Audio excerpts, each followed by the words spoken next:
Daily Mass Readings, September 21st, 2021. Feast of Saint Matthew, Apostle and Evangelist.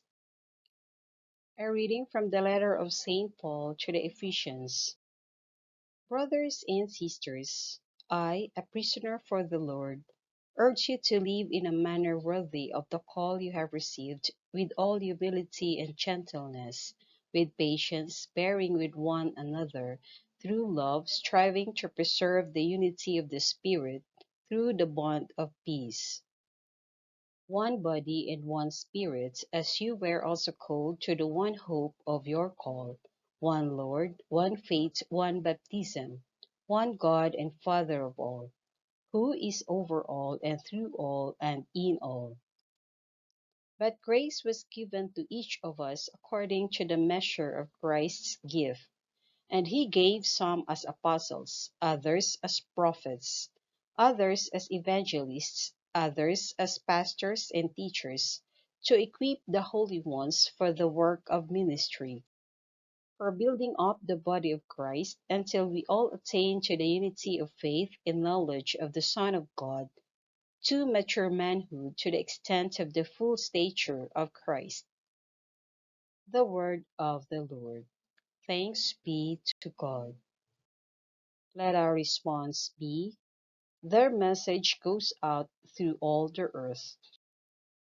The heavens declare the glory of God, and the firmament proclaims his handiwork.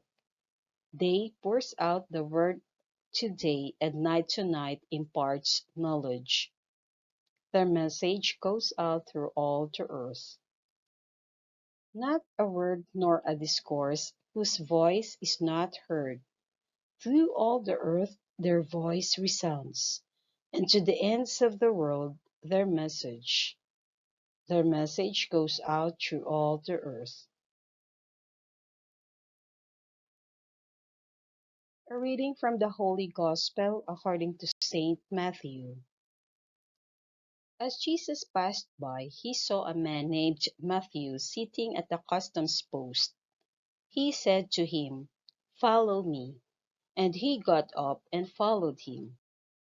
While he was at table in his house, many tax collectors and sinners came and sat with Jesus and his disciples.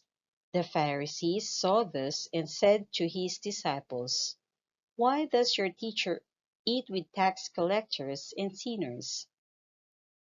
He heard this and said, "Those who are well do not need a physician, but the sick do. Go and learn the meaning of the words. I desire mercy, not sacrifice. I did not come to call the righteous, but sinners." The Gospel of the Lord. Praise to you, Lord Jesus Christ.